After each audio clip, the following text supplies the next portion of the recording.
on a Tuesday evening in Las Vegas. June 12, 1972. The Sands Hotel pulsed with its trademark electric energy. The casino floor was a symphony of clattering chips, ringing slot machines, and the low hum of concentrated hope. Every restaurant bustled with tourists savoring steaks and cocktails, their laughter blending with the clink of fine china. And in the opulent main showroom, the air itself seemed to vibrate with anticipation. For Dean Martin, the king of cool, the undisputed star of the Las Vegas Strip, was preparing for his second sold-out performance of the night. At the peak of his career, Dino could fill every seat without breaking a sweat. His effortless charm and velvet voice, drawing crowds who paid top dollar to witness legend.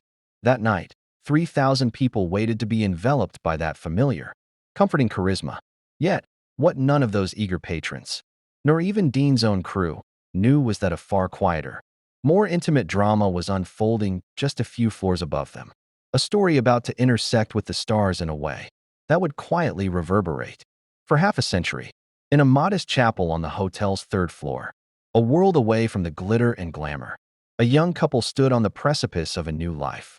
Thomas Reynolds, a 24-year-old construction worker from Steubenville, Ohio, adjusted his ill-fitting, borrowed suit jacket. Beside him, Catherine, 22, a schoolteacher with eyes full of dreams that far exceeded her modest bank account, smoothed the simple fabric of her white dress. They were not wealthy. They were not famous. They were two kids deeply in love, who had scrimped and saved every penny for over a year, pooling a total of $300 to make their dream of a Las Vegas wedding a reality. The chapel itself, a small, utilitarian room, reflected their budget. 10 plain wooden chairs, a simple altar adorned with a single plastic flower, and a justice of the peace who moved with the weary efficiency of a man who had already officiated 6 ceremonies that day.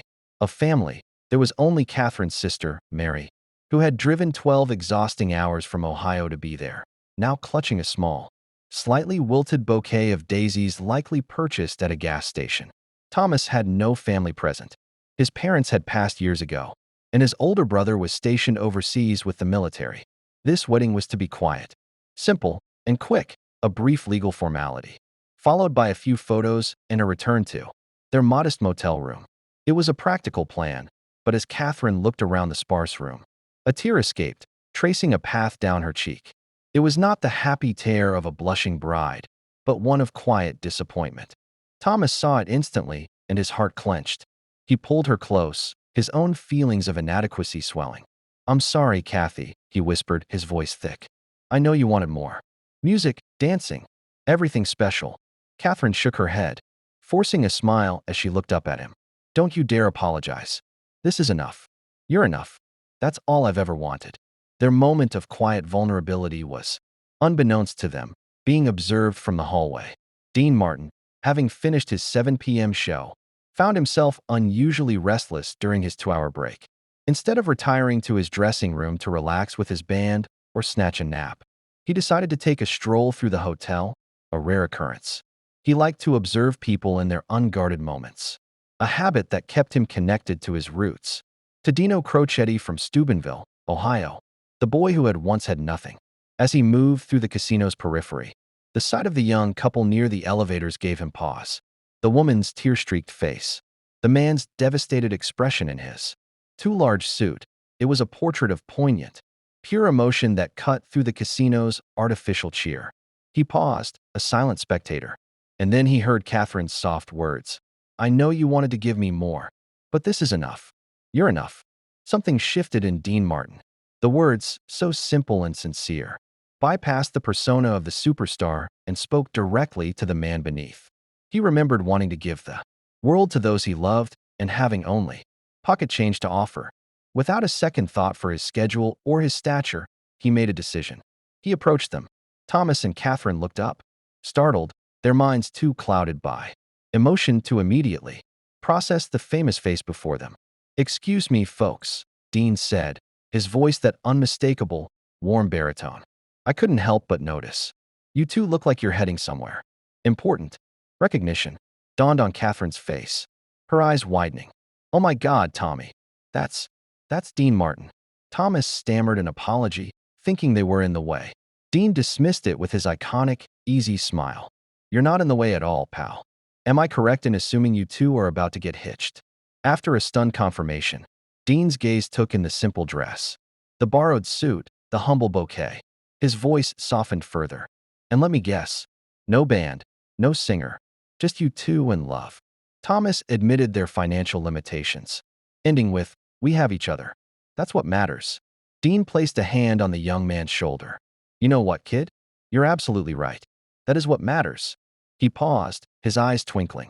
But I've got about 90 minutes before I have to be on stage, and I can't think of a better way to spend them than making sure you two have a wedding you'll never forget. If you'll have me, I'd be honored to sing at your ceremony. The silence that followed was profound. Catherine covered her mouth with both hands. Fresh tears, now of pure, unadulterated joy, welling in her eyes. Thomas was speechless. Mary, utterly shocked, dropped the bouquet of daisies. Dean simply winked. I don't want to, I need to. Trust me on this. Now, come on. We've got a chapel waiting and I've got a song in my heart. What transpired next became the stuff of quiet legend. Dean Martin entered the small, plain chapel, causing the justice of the peace to fumble his book, utterly starstruck. Dean didn't grandstand. He simply took a position near the altar and gave the trembling couple a reassuring nod. The ceremony proceeded, the official stumbling over his words with the legendary crooner standing mere feet away. When the moment arrived and the justice of the peace uttered the words, "You may now kiss the bride," Dean Martin began to sing. He sang, "Everybody loves somebody," without a microphone, without a band, without any accompaniment but the beating of his own heart. In the humble acoustics of that small room, his voice was not that of a distant star performing for thousands, but that of a man offering a profound, personal blessing.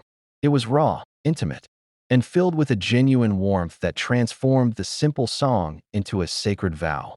Catherine sobbed into Thomas's chest.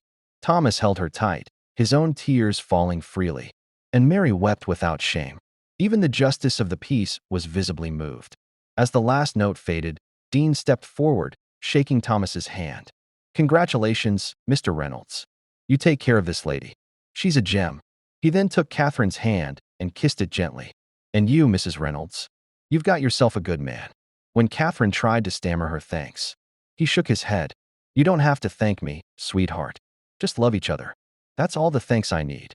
Before leaving as quietly as he had arrived, he pressed a crisp $100 bill into Thomas's hand, a gift for a fancy dinner, one they could not refuse. He then returned to his dressing room, prepared for his 9 p.m. show, and never spoke a word of it to his crew, his publicist, or the press. It was a moment of pure, uncalculated kindness, given simply because it felt right. For Thomas and Catherine, the night was transformative. They used Dean's gift for a magnificent dinner at the Sands' finest restaurant, a world they could never have accessed. Over steak and champagne, they made a solemn promise to each other. They would never forget this act of grace, and they would spend their lives looking for opportunities to create similar magic for others however they could. This promise became the cornerstone of their existence. Returning to Ohio, they built a life not of wealth, but of profound generosity. They became the couple who quietly paid for a struggling family's groceries, who helped young couples with down payments or wedding costs, who opened their home to those in need. They lived modestly, but gave extravagantly of their hearts and resources. Their children, and later their grandchildren, grew up immersed in this culture of selfless giving, adopting it as their own family creed. The ripple effect of Dean Martin's few minutes in that chapel spread, silently but powerfully across 3 generations. Yet, the origin story of this family philosophy remained their most cherished secret, a sacred trust between husband and wife for 50 years. The truth finally emerged on June 12, 2022, at their 50th anniversary celebration, amidst a hall filled with children, grandchildren, and great-grandchildren. Their grandson Michael stood to give a speech.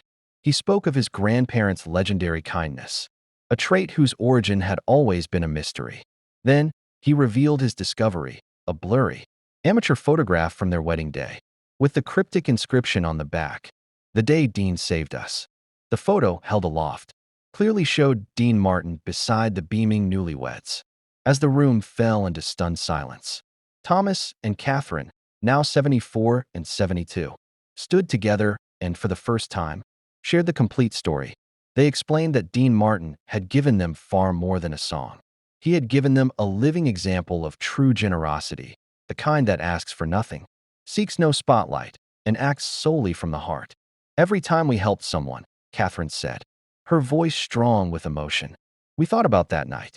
We thought about Dean standing there, singing with all his heart for an audience of 3. That's what we wanted our lives to represent. The story, once shared, went viral, captivating a new generation. Former Sands hotel employees came forward with corroborating fragments. Chapel coordinators frantic. Unbelieved story. A security guard's memory of Dean returning with a peculiar, happy glow. For the world, it became a heartwarming rediscovery of a legend's hidden character. But for the Reynolds family, it was the public affirmation of a private truth that had shaped their very existence. In one of her final interviews before passing away in 2023, Catherine was asked what she would say to Dean Martin if she could. She smiled, that same bright smile from 1972. "Thank you," she said, "not just for the song, but for showing us that fame and success mean nothing if you don't use them to lift others up. Thank you for seeing 2 scared kids and deciding they mattered. Because of what he did, we spent 50 years trying to be a little bit like him. We tried to see people who needed magic, and we tried to provide it. We weren't famous. We didn't have his talent, but we had his lesson. And that changed everything." The Sands Hotel is now gone. Demolished in 1996. The small chapel exists only in memory and in that single, blurry photograph. But the legacy of that Tuesday evening in June 1972 endures. It lives on in the kindness of a family that transformed a single act of grace into a multi-generational mission. It lives on as a timeless reminder that the most profound impacts often come from quiet, unseen gestures. Dean Martin's true legacy is not merely in the records he sold or the films he made, but in this lesson, embodied in a life well lived, that everybody loves somebody, and true greatness lies in using whatever you have to make sure that somebody, and indeed, everybody, feels seen, valued, and loved. The magic wasn't in the celebrity. It was in the humanity, and that magic continues to spread, one quiet act of kindness at a time.